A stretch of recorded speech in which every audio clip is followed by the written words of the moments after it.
Dokter saraf memiliki peranan penting dalam membantu mengobati mantan pasien COVID-19. Pasalnya, penularan virus ini dapat memicu seorang mengalami gangguan saraf. Namun sayangnya, jumlah dokter saraf di tanah air masih belum ideal.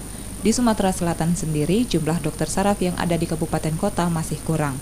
Total sampai saat ini, Sumsel baru memiliki 60 orang dokter saraf. Banyak sekali kasus-kasus yang pasien-pasien COVID dengan manifestasi atau dengan gejala penyakit saraf, ya. Seperti stroke, kemudian ada infeksi susunan saraf pusat, misalnya meningitis, itu bisa diawali dari COVID penyebab awalnya. Ya. Jadi triggernya. Idealnya, satu kabupaten kota yang ada di Indonesia memiliki 2 orang dokter saraf di setiap daerahnya. Nur Muhammad, Evi Agustina, Muhammad Jali, Kompas TV, Palembang.